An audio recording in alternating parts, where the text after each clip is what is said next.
अज़ीज़ दोस्तों, मोहतरम नाज़रीन, मैं हुसैन अंदरियास हूँ और खुदावंद यीशु मसीह के मुक़द्दस और मुबारक नाम में आप सब अज़ीज़ों को मेरा आदाब अर्ज़ है। पिछले 2 हफ़्तों में मेरा कोई लाइव शो नहीं था, यानी ये प्रोग्राम बराह रास्त नहीं थी और मैंने थोड़ा सा वक्फ़ा लिया था और दांतों का इलाज हुआ और डेंटल सर्जरी हुई। मगर मैं खुदावन का शुक्रगुज़ार हूँ कि फिर खुदावन ने मुझे ये मौका अता फ़रमाया है ताकि मैं खुदावन की हुजूरी में सरबज सजदा होकर कहूँ, खुदाया शुक्रगुज़ार हूँ मैं हर हालत में।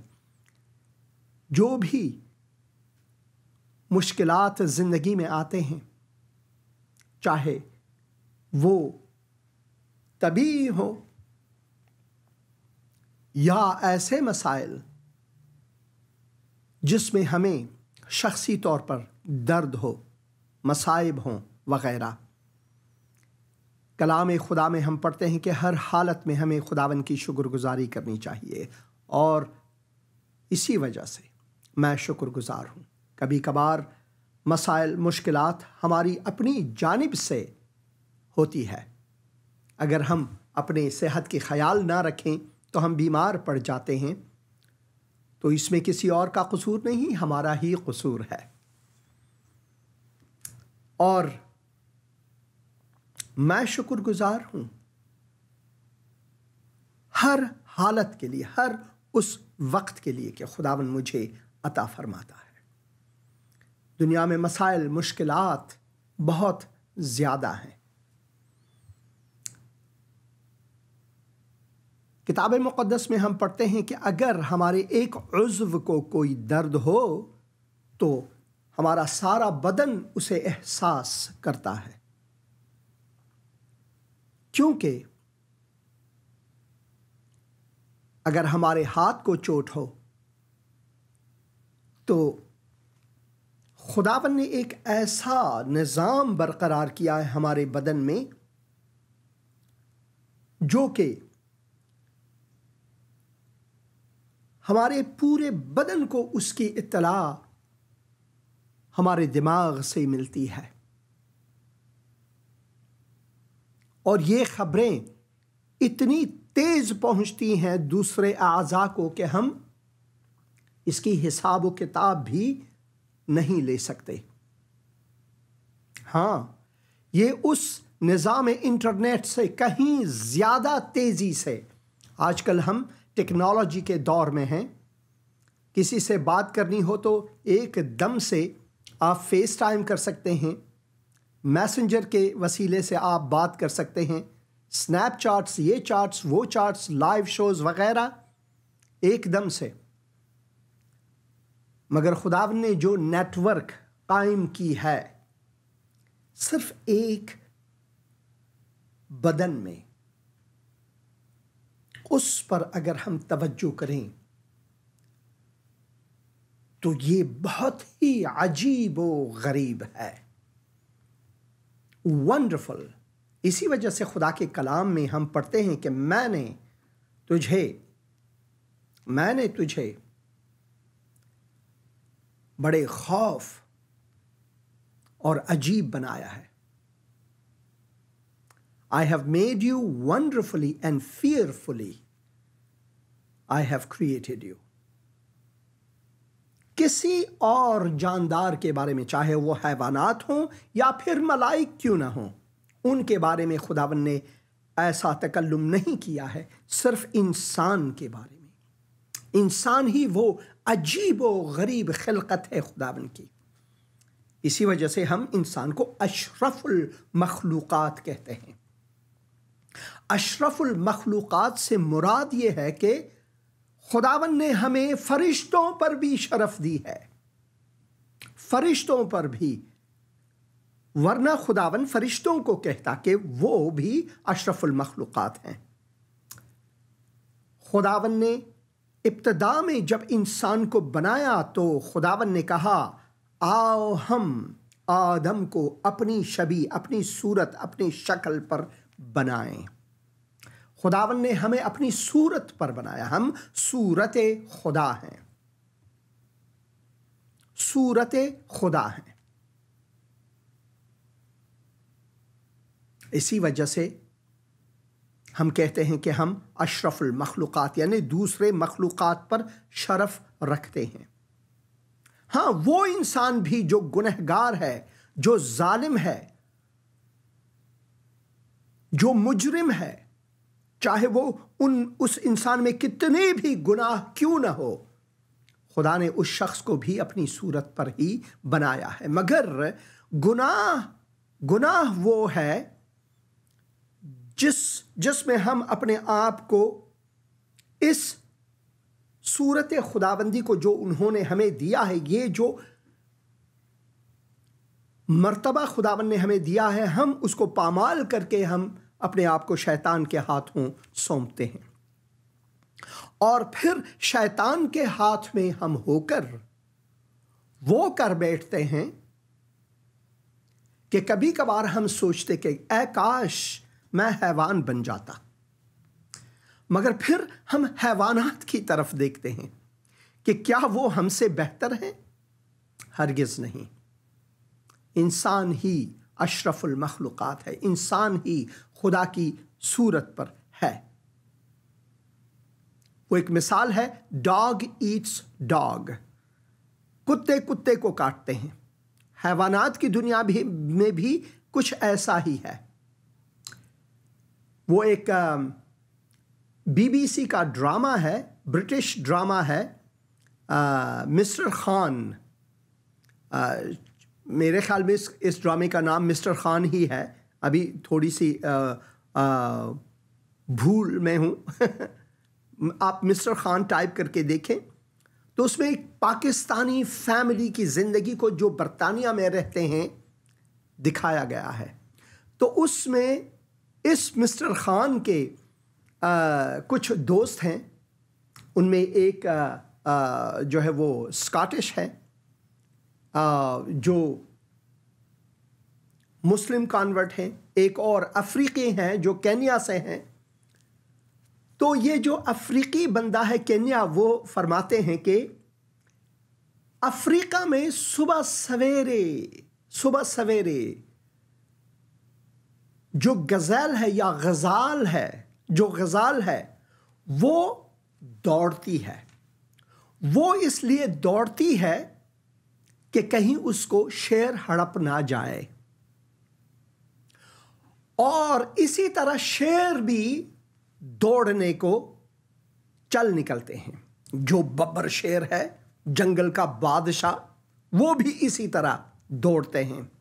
वो इसलिए दौड़ते हैं कि अगर उसे गज़ाल ना मिले हड़पने को तो वो भूखे मर जाएंगे और उसके भूखे बच्चे भी शायद भूखे मर जाएं। ये है रस्म जिंदगी इस तारीख और गुनाह की दुनिया में। जब हम बाग़े अदन में वापस जाते हैं, इससे पहले कि हमारे बाप और माँ आदम और हव्वा गुनाह को अपनी ज़िंदगी में दावत दे, हम देखते हैं कि वहाँ पर सुलह सफ़ा, आरामिश कुल्ली तौर पर बरकरार है। न शेर किसी गज़ाल को हड़पता है, न गज़ाल दौड़ने को सुबह सवेरे उठती है ताकि वो हड़प ना जाए। और एक गुनाह, एक नाफरमानी ही के सबब से हम किताब मुक़द्दस में पढ़ते हैं कि ये सारी जो दुनिया है, जो हमारी हस्ती है, जो तबीयत है, वो लानती करार पाया। हम एक लानत में हैं। हम गुनाह के दलदल में फंसे हुए हैं और हमारे लिए कोई आरामिश, कोई इत्मीनान, कोई सलामती इस दुनिया में नहीं है, बजुज एक उम्मीद, एक आरामिश, एक अबदी आरामिश, एक सलामती, एक सुलह सफ़ा, और वो हैं खुदावन यीशु मसीह। इसी वजह से लाजिम है कि हम किताब मुक़द्दस पर तवज्जो दें। वाइज़ की किताब में अगर मैं पढ़ूं और अगर आपके पास किताब मुक़द्दस है तो ज़रूर खोलें, और वाइज़ की किताब या फिर किताब जामिआ या फिर इक्लीसियास्टिस चौथे बाब में, इक्लीसियास्टिस के चौथे बाब में हम यूं पढ़ते हैं हमारी दुनिया के बारे में, जुल्म और सितम के बारे में। चौथे बाब से मैं पढ़ूंगा कुछ आयत। तब मैंने फिर कर उस तमाम जुल्म पर जो दुनिया में होता है, बहुत से मजालिम होते हैं दुनिया में, हम एक दूसरे पर टूट पड़ते हैं, एक दूसरे से नफरत करते हैं।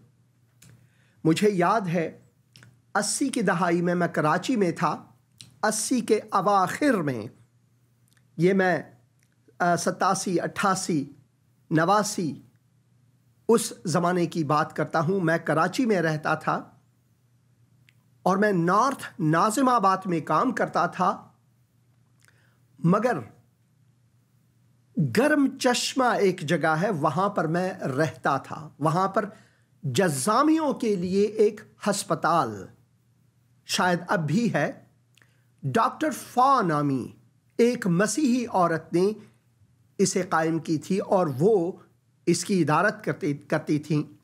वहाँ पर उनके साथ मैं भी खिदमत अंजाम देता था। और उस ज़माने में जो हालात पाकिस्तान में खुसूसन कराची में थी, पठानों का उर्दू ज़बानों के ख़िलाफ़, उर्दू ज़बानों का पठानों के ख़िलाफ़, फिर इनमें पंजाबियों का पश्तूनों के ख़िलाफ़ यानी पठानों के ख़िलाफ़ एक दूसरे, कराची एक आतिशे जहन्नम में थी। क्या अब कुछ ज़्यादा बेहतर है? कभी कभार हम सोचते हैं कि काश ऐसा ना होता, हम खुद कहते हैं, और जब वक्त आती है तो हम खुद उसी में फंस जाते हैं, अपनी ही बातों में हम खुद फंस जाते हैं। भाई, मैंने अपनी दिफा करनी थी, ये ज़रूरी है, हमने अपने फैमिली की दिफा करनी है। ये जंगो जदल, ये गारतगरी, ये मजालिम, ये तारीकी, इन सब को अगर हम जांचें तो इसका रीशा जो है एक है, और वो है खुदा की नाफरमानी। इंसान ने खुदा के खिलाफ बगावत की है। तब मैंने फिर कर उस तमाम जुल्म पर जो दुनिया में होता है नजर की, और मजलूमों के आंसुओं को देखा, और उनको तसल्ली देने वाला कोई न था,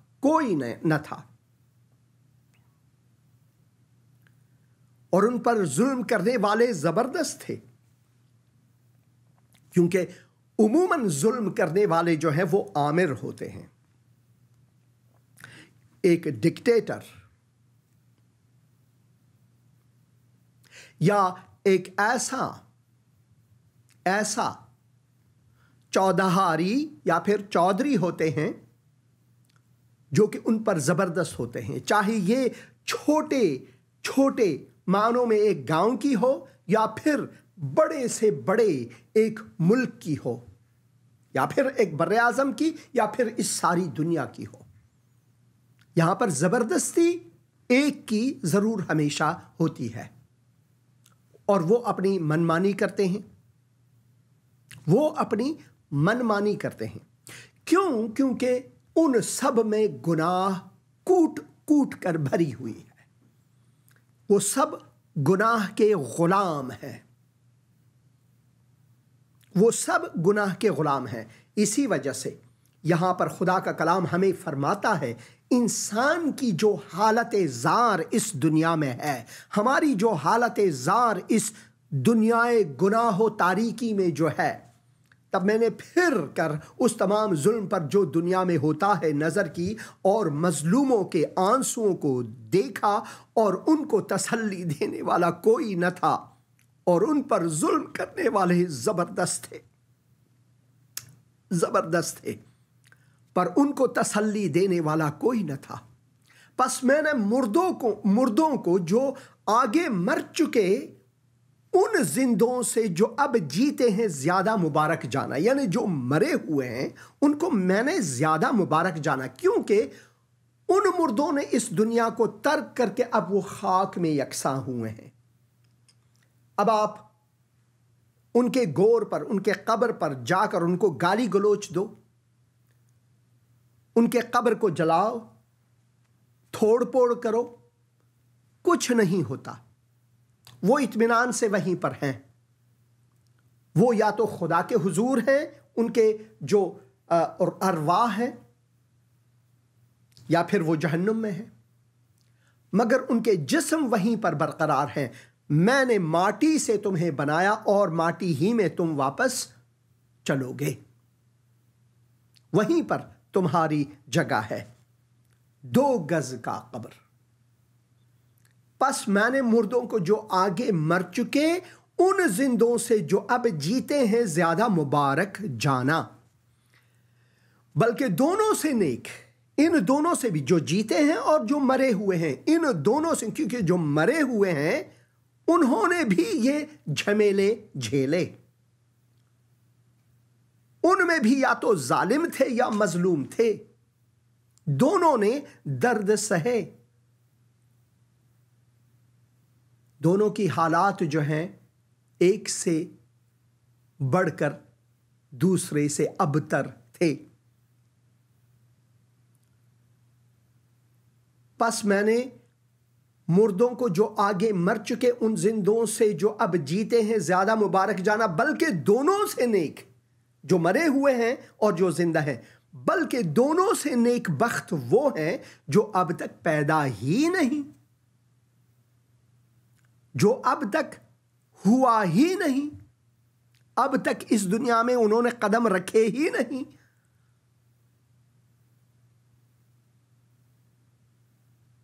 जिनकी अब तक कोई नामो निशान ही नहीं। जिसने वो बुराई जो दुनिया में होती है नहीं देखी। फिर मैंने सारी मेहनत के काम और हर एक अच्छी दस्तकारी को देखा। यहां पर हम पढ़ते हैं अच्छी दस्तकारी को देखा कि इसके सबब से आदमी अपने हमसाये से हसद करता है। आप जाते हैं बाहर, अपने हमसाये को देखते हैं कि उनके यहाँ एक बहुत सी अच्छी गाड़ी रखी हुई है, तो आपको हसद होती है कि भाई मेरे पास क्यों नहीं है। ये इंसान की असालत की बात कर रहे हैं हम, और खुदा के मुक़द्दस कलाम ने इसकी तौज़ी दी है हमें वाज़े तौर पर।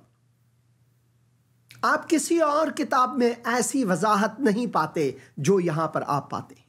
इसी वजह से खुदा के इस मुक़द्दस कलाम को पढ़ना हमारे लिए लाजमी है। ये वो नुस्खा है, ये वो फलसफा है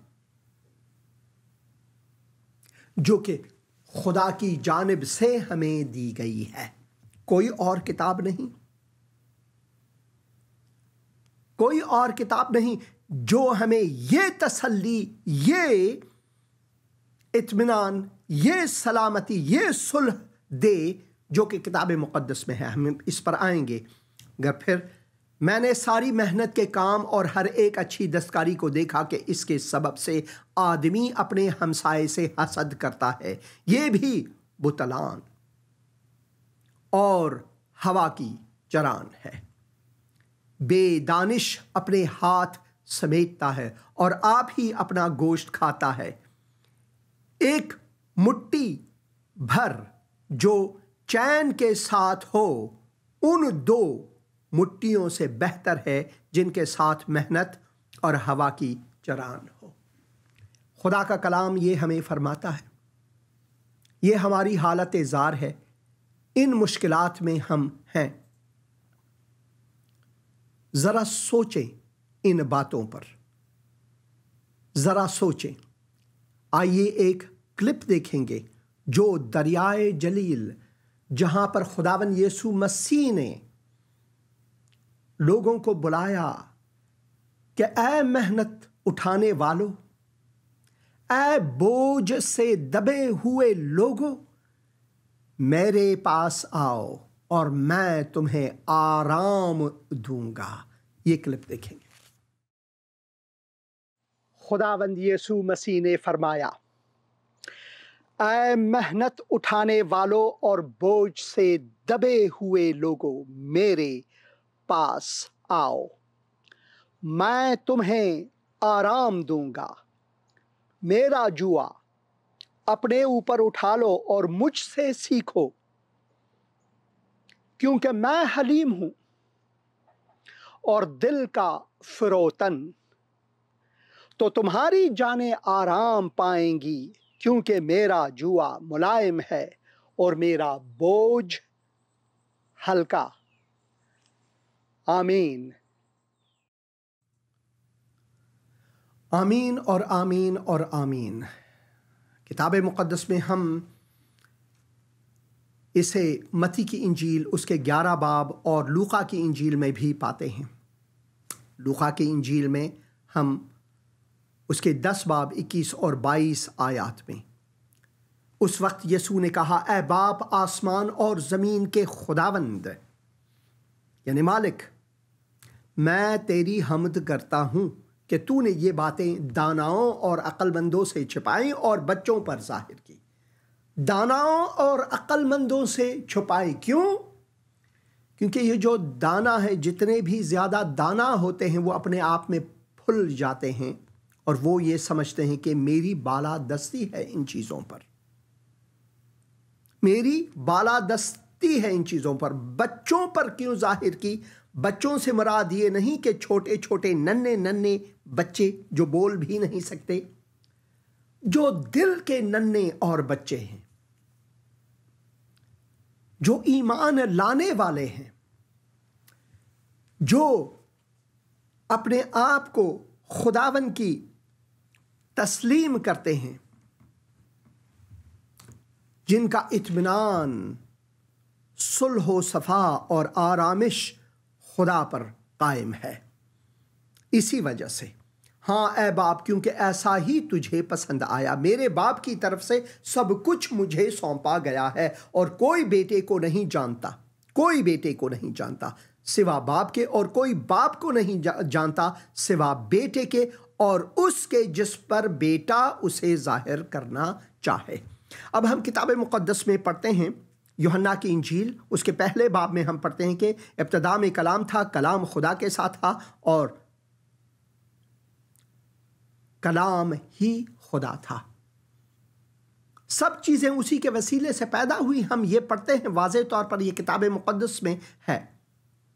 अगर आपके पास किताब मुक़द्दस नहीं है तो मैं आपसे ख्वाहिश करता हूँ कि आप मेहरबानी करके किताब मुक़द्दस को पढ़ें। आप ज़िंदगी का कलाम .com में जाएं और मैं चाहता हूं कि ये आयात आपके लिए इसी वक्त रखूं ताकि मेरा जो नुक्ता-ए नज़र है वो वाज़े हो।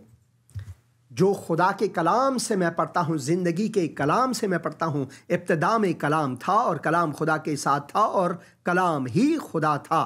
अगर मैं इसे यूनानी ज़बान में पढ़ूँ तो इसका जो आखिरी हिस्सा है, जो उर्दू में इसका तर्जुमा है और कलाम खुदा था, यूनानी में है काइथियोस इन हो लोगोस, और खुदा खुद वही कलाम था।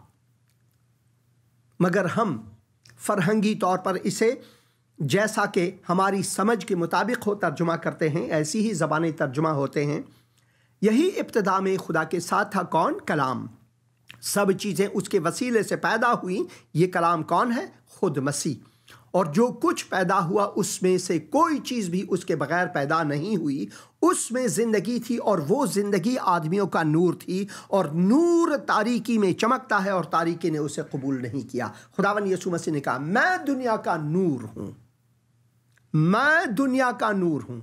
जो मेरे पीछे हो लेगा वो कभी तारीकी में न भटकेगा बल्कि नूरे ज़िंदगी को पाएगा, नूरे ज़िंदगी को वो पाएगा। यह हम यूहन्ना की इंजील उसके 8 बाब 12 आयत में पाते हैं।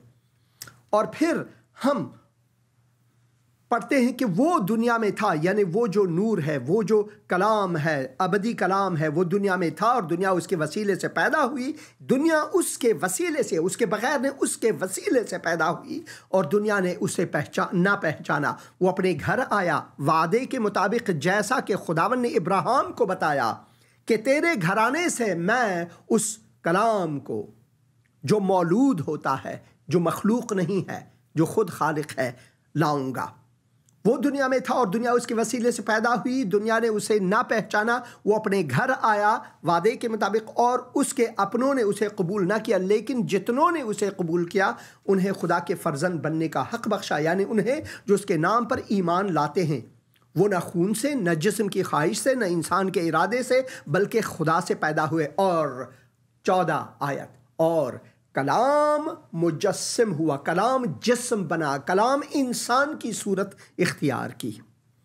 इब्तिदा ने खुदा ने इंसान को अपनी सूरत पर बनाया और फिर जब इंसान ने बगावत की, उसके नाफरमानी के गुनाह में गिरे, शैतान की गुलामी में गिरे, तो फिर खुदा ने इंसान की सूरत इख्तियार की।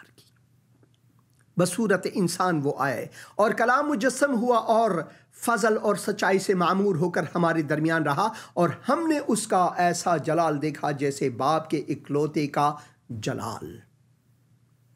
तो ये है जो हम मत्ती की इंजील में पढ़ते हैं, मेरे बाप की तरफ से सब कुछ मुझे सौंपा गया है और कोई बेटे को नहीं जानता, कोई उस जिंदा कलाम को नहीं जानता जिसके वसीले से सारी खिलकत हुई, कोई नहीं जानता सिवा बाप के। और फिर लिखा है और उसके, यानी उन लोगों के, चाहे आप कोई भी हो, अहमद, महमूद, मकसूद, फरिश्ता, नाज़नीन, आकिला, आपका नाम कोई भी क्यों ना हो, किसी भी धर्म, मजहब, दीन से आपका ताल्लुक़ क्यों ना हो, किसी भी ज़बान, रंगत से आपका ताल्लुक़ क्यों ना हो, सब आदम और हव्वा के फर्जंद हैं, सब गुनहगार हैं और सब को न्याज है इस खुदावन की जो हमें हयात जावेदां बख्शना चाहता है।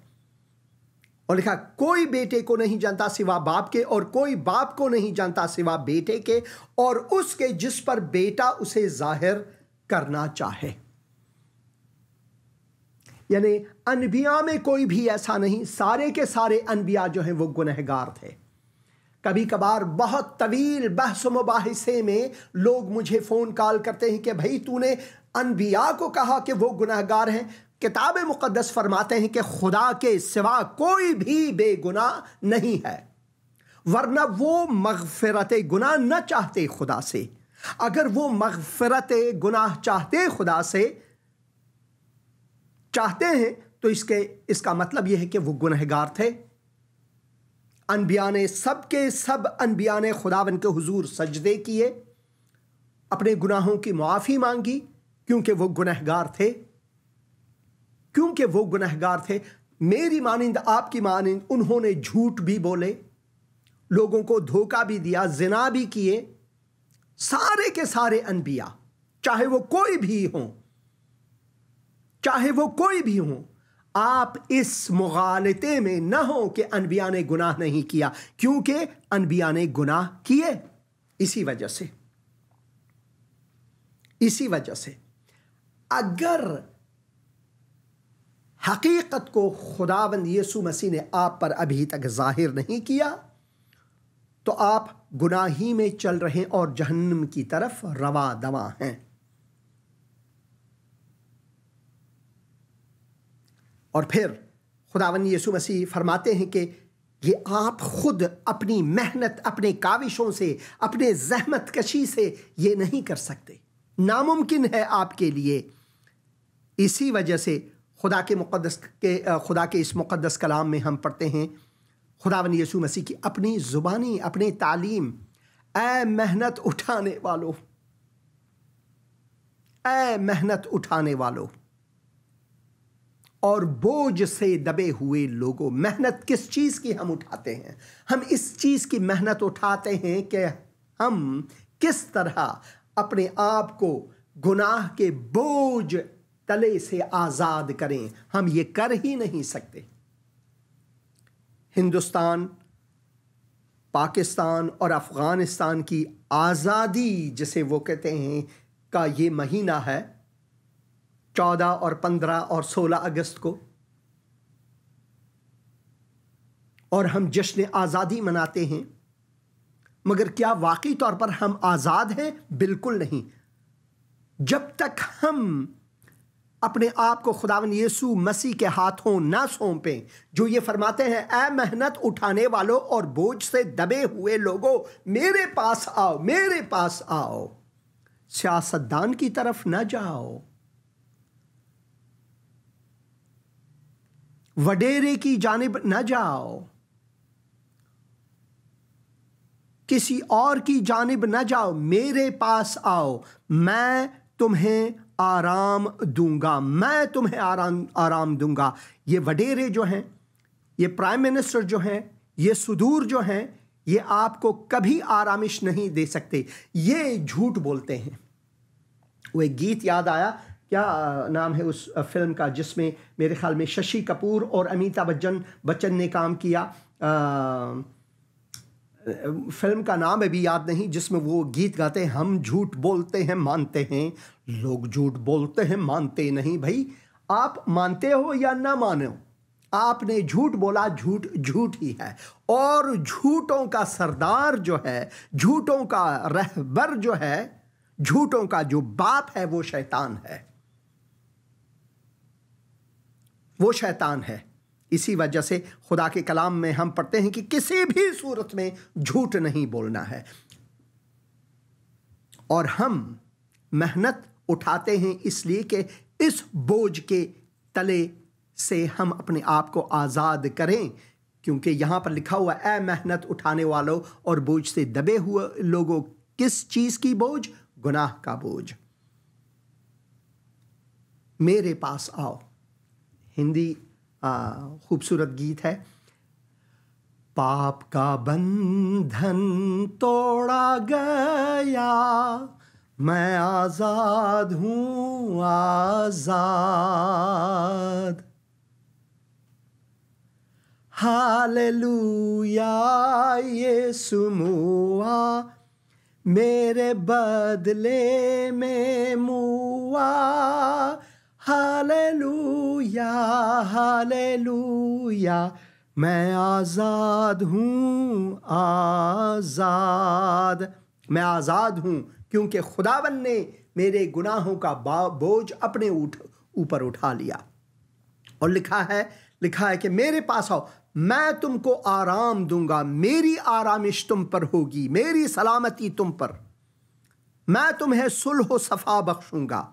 मेरा जुआ, मेरा बोझ, मेरा जुआ अपने ऊपर उठा लो और मुझसे सीखो, क्योंकि मैं हलीम हूं और दिल का फिरोतन, तो तुम्हारे जाने आराम पाएंगे। क्यों? क्योंकि मेरा जुआ मुलायम है, मजहबी और दीनी और इंसानी फलसफों पर मबनी नहीं। क्योंकि मेरा जुआ मुलायम है और मेरा बोझ हल्का, क्योंकि मैं जो मजहबी और दीनी मसाइल हैं वो आप पर न थोपूंगा, बल्कि आपके बोझ अपने ऊपर लूंगा। आप सिर्फ ईमान लाओ तो ये सुलह सफ़ा मैं आपको बख्शूंगा, ये सुलह सफ़ा आपकी होगी। एक पश्तो गीत सुनेंगे और फिर लौटेंगे कलाम की तरफ।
आमीन।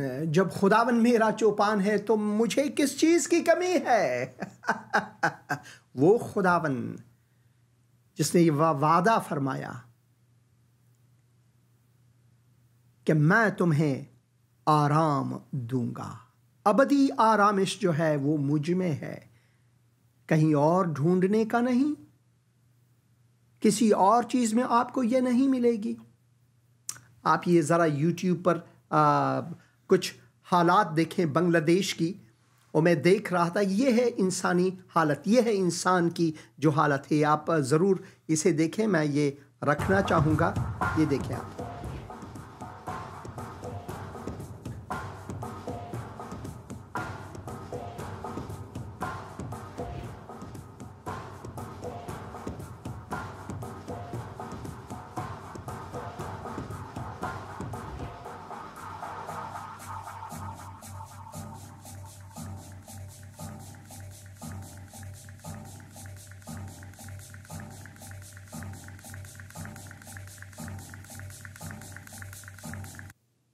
ये है हमारी हालत ज़ार, ये है इंसानी हालत ज़ार, ये है हमारी हैसियत।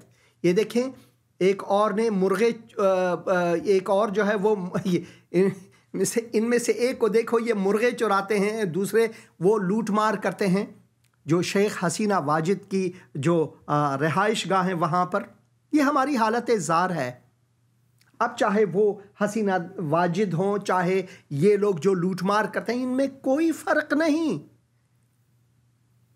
इनमें कोई फ़र्क नहीं। ये सारे के सारे जैसे कि वाइज के किताब में हम पढ़ते हैं, जैसे कि हम यहाँ पर पढ़ते हैं, तब मैंने फिर कर उस तमाम जुल्म पर जो दुनिया में होता है नज़र की, और मजलूमों के आंसुओं को देखा, और उनको तसल्ली देने वाला कोई न था, और उन पर जुल्म करने वाले ज़बरदस्त थे, और उनको तसल्ली देने वाला कोई न था। बस मैंने मुर्दों को जो आगे मर चुके, उन जिंदों से जो अब जीते हैं ज़्यादा मुबारक जाना, बल्कि इनसे भी ज़्यादा, इन दोनों से भी ज़्यादा नेकबख्त वो है जो अब तक हुआ ही नहीं पैदा, जिसने वो बुराई जो दुनिया में होती है देखी ही नहीं। ये हालत ज़ार है हमारी। देखें, कुक्कड़ चुराने वाले कुक्कड़ चुराने वाले ढाका में इनको बस ये मौका मिला, कहीं और इनको खाना नहीं मिला था, बस वहाँ पर हड़प पड़े। ये देखें, विराजमान हैं, आराम कर रहे हैं महल में। ये हमारी हालत ज़ार है। हमें कोई भी मौका मिलता है तो हम वहाँ पर जाकर हड़पते हैं, हम वहाँ पर जाकर खुद जालिम बन जाते हैं। स्टूडेंट्स जो यहाँ पर कहते हैं कि जो स्टूडेंट्स ने यहाँ पर जुल्म के ख़िलाफ़, ये कहते हैं कि जुल्म के ख़िलाफ़, क्योंकि वह शेख हसीना वाजिद ने एक कानून पास किया था जिनके मुताबिक कोटा जो है उन लोगों के लिए भी मखसूस की थी जो कि जंग आज़ादी में उनके मुताबिक वो उनके फैमिलीज़ के लिए कोटा मुकर्रर किया था। हालांकि उस ज़माने से लेकर अब तक 50 से ज़्यादा साल गुजर चुके हैं। 1971 से की बात है, 1971 की बात है, बहुत साल गुजर चुके हैं। तो फिर इन्होंने जो आवाज़ उठाई, फिर इन्होंने आकर वो लूटमार शुरू की। खुदा का कलाम यहाँ पर बिल्कुल ज़िंदा पड़ जाता है हमारे लिए, वाज़े हो जाता है हमारे लिए कि हमारी हैसियत, जो इंसानी हैसियत है, वो है क्या, हमारे लिए वाज़े पड़ जाती है। ये खुदा का कलाम हमें फरमाता है। और लूका की इंजील में हम खुदावन के उसी तालीम को एक और पहलू से देखते हैं। मेरे बाप की तरफ से सब कुछ मुझे सौंपा गया, 22 आयत, लूका की इंजील 10 बाब। मेरे बाप की तरफ से सब कुछ मुझे सौंपा गया, और कोई नहीं जानता कि बेटा कौन है सिवा बाप के, और कोई नहीं जानता कि बाप कौन है सिवा बेटे के, और उस शख्स के जिस पर बेटा उसे जाहिर करना चाहे। जब तक आप पर खुदावंद यीशु मसीह ने हकीकत को जाहिर नहीं किया है, आप उसी रास्ते में हैं, गुनाह के रास्ते में, तारीकी के रास्ते में हैं। चाहे आप किसी दीन, धर्म, मजहब, रंगत, ज़बान से आपका ताल्लुक़ क्यों ना हो। तो आप सोचते हैं कि भाई ये जो दिया गया है, ये हिंदुस्तानी मीडिया, यहाँ पर ज़्यादातर हिंदुस्तानी मीडिया से ये ली गई है। देखें लूटमार की जो हालत है, देखें ये भूखे 10 सालों के भूखे जो हैं आराम से यहाँ पर चिकन नोश फरमा रहे हैं और चुरा रहे हैं। एक के बाद आप एक देखें, ये सारे के सारे चोर हैं। ये आज़ादी के लिए या फिर नेकबख्ती के लिए, अपने वतन की नेकबख्ती के लिए काम नहीं कर रहे, बल्कि ये लूट मार के लिए सारे के सारे काम करते हैं। यही हालत पाकिस्तान की है, यही हालत अफ़गानिस्तान में हुई थी और है अब भी, और हिंदुस्तान में भी यही हालात, इन्हीं हालात से लोग गुजर चुके हैं। तो कोई फ़र्क नहीं है, एक दूसरे के खिलाफ हम लड़ते हैं, एक दूसरे के खिलाफ हम लड़ते हैं। खुदावन ने हमसे फरमाया कि अपने हमसाए से ऐसी ही मोहब्बत रखो जिस तरह तुम खुदा से मोहब्बत रखते हो और अपने आप से मोहब्बत रखते हो। अपने हमसाए से भी, ये देखें, ये पाकिस्तानी मीडिया को देखें, बांग्लादेश के बाद अगला इनकलाब कहाँ, हाय हाय हाय हाय, मुशाहिद हुसैन सैयद ने खतरे की घंटी बजा दी, डंग डंग डंग डंग डंग डंग डंग, खतरा। और आज की सबसे बड़ी खबर यही है, पाकिस्तान में झमेला वहां पर हो रहा है, जो ढोल हैं वो हिंदुस्तान और पाकिस्तान में बज रहे हैं, एक दूसरे को गाली गलौज देते हैं। आप ज़रा टिकटॉक वगैरह को देखें, ये एक दूसरे को इतनी गालियां दे रहे हैं कि इंसान कभी कभार सोचता है कि क्या हम वाकई अशरफुल मखलूक़ात हैं। इसी वजह से खुदावंद यीशु मसीह ने हमें दावत दी, दावत हक दी, वो खुद हक हैं।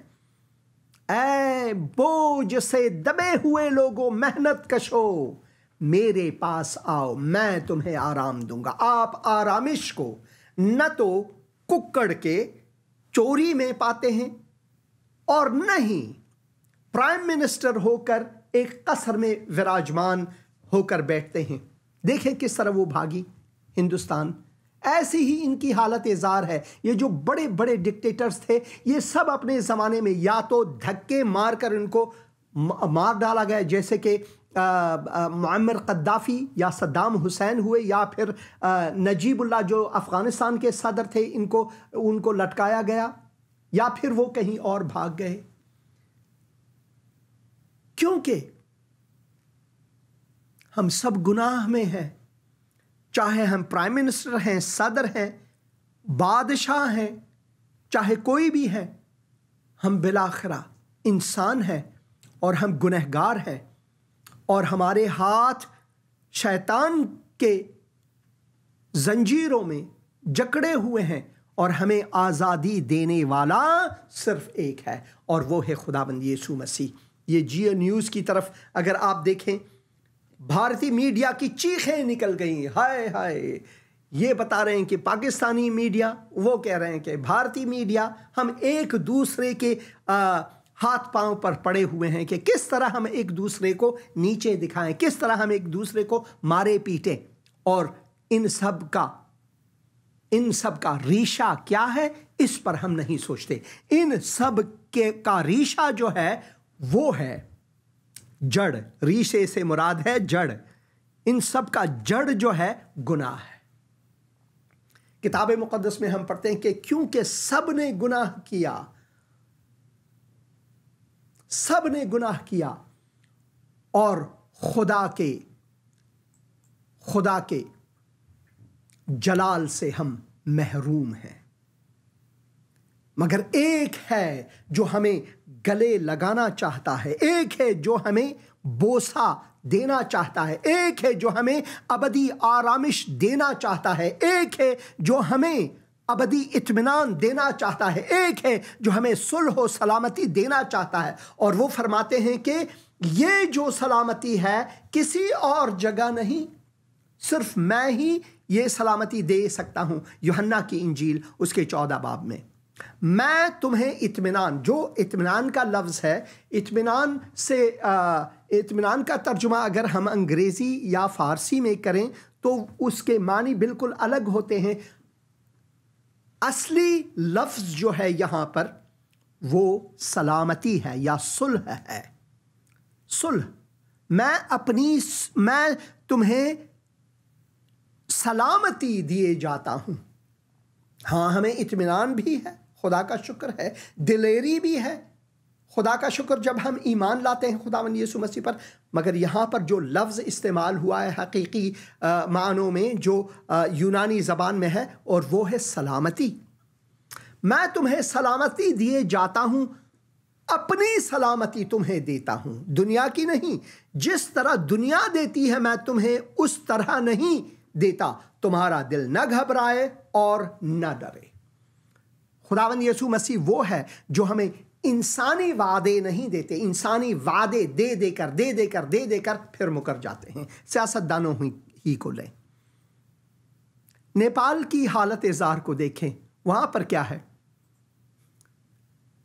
वहां पर पिछले कुछ ही सालों में 14 बार सियासत की मुंतकिली या कुदरत की जो मुंतकिली है वो हुई है। क्या वो इन सब में सलामती पा सकते हैं? अब नेपाली लोग जो है वो सड़कों पर निकल आए हैं कि हमें दोबारा वो बादशाह चाहिए, दोबारा वो बादशाह हमें चाहिए।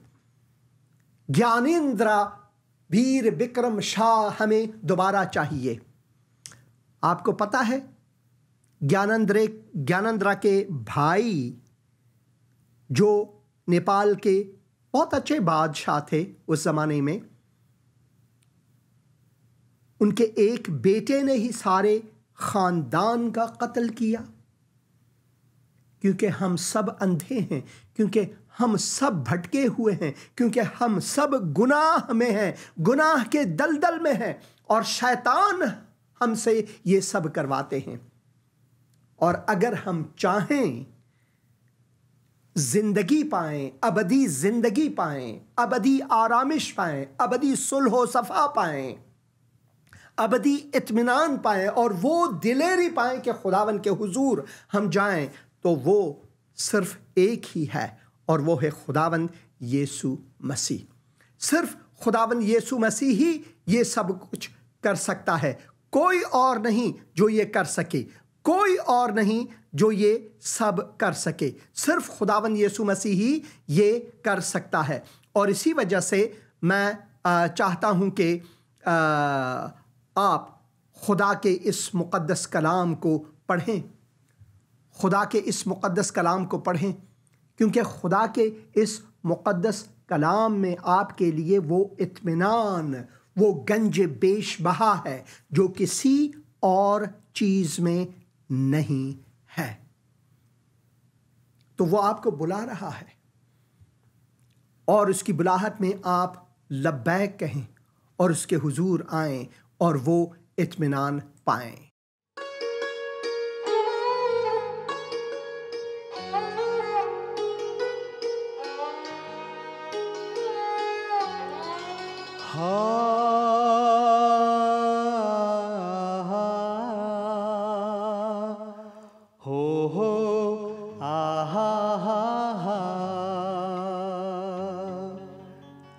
यीशु मुझे बुला रहा है, जाऊंगा मैं उसके पीछे पीछे।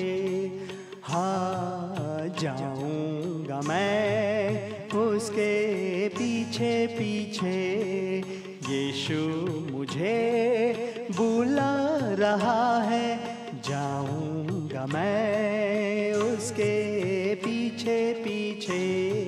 हो जाऊंगा मैं उसके पीछे पीछे।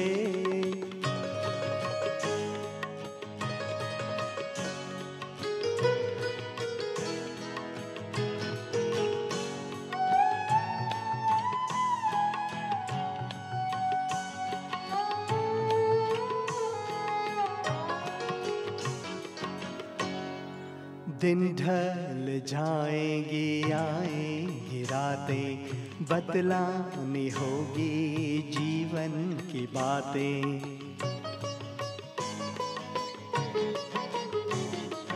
दिन ढल जाएंगी, आएंगी रातें, बतलानी होगी जीवन की बातें, मुझे बताने दो। हाँ, यीशु मुझे बुला रहा है, जाऊंगा मैं उसके पीछे पीछे, हो जाऊंगा मैं उसके पीछे पीछे।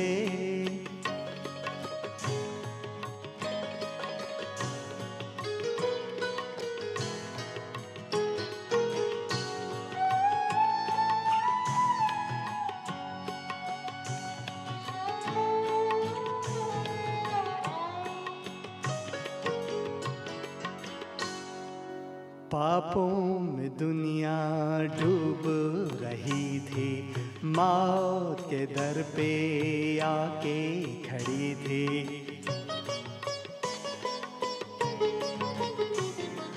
पापों में दुनिया डूब रही थी, मौत के दर पे आके खड़ी थी।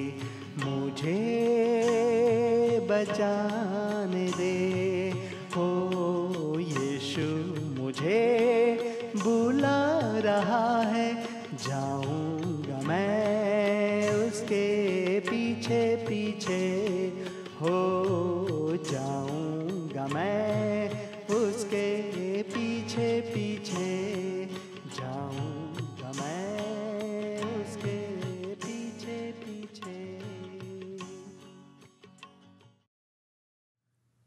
जाऊंगा मैं उसके पीछे पीछे, यीशु मुझे बुला रहा है। यीशु आज आपको बुला रहा है, जैसे कि हम किताब मुक़द्दस में यहाँ पर पढ़ते हैं। ऐ मेहनत उठाने वालों और बोझ से दबे हुए लोगों, मेरे पास आओ, मेरे पास आओ। यीशु तुम्हें बुला रहा है, जैसे कि इस गीत में हमने सुना। यीशु तुम्हें बुला रहा है, आओ आओ उसके पीछे पीछे। जी हाँ, यीशु तुम्हें बुला रहा है, आपको बुला रहा है। ऐ मेहनत उठाने वालों और बोझ से दबे हुए लोगों, मेरे पास आओ, मैं तुम्हें आराम दूंगा। मेरा जुआ अपने ऊपर उठा लो और मुझसे सीखो। मजहब और दीन और मुल्लाओं से न सीखो, सियासतदानों से न सीखो, मुझसे सीखो, क्योंकि मैं हलीम हूं और दिल का फिरोतन, और तुम्हारी जानें आराम पाएंगी। क्योंकि मेरा जुआ मुलायम है और मेरा बोझ हल्का है। मजहबी दीनी नहीं बल्कि हल्का है, और मैं तुम्हें असली आरामिश दूंगा।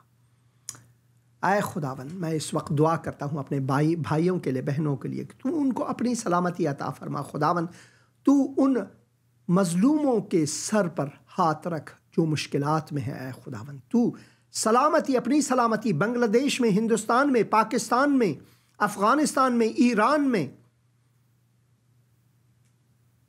और हर जगह लाए खुदावन, इस दुनिया में हर जगह ला, क्योंकि सिर्फ तेरी ही आरामिश, तेरी ही सलामती, तेरी ही सुलह सफ़ा की हमें दरकार है, किसी और चीज़ की नहीं। खुदावन यीशु मसीह के मुक़द्दस और मुबारक नाम में, आमीन।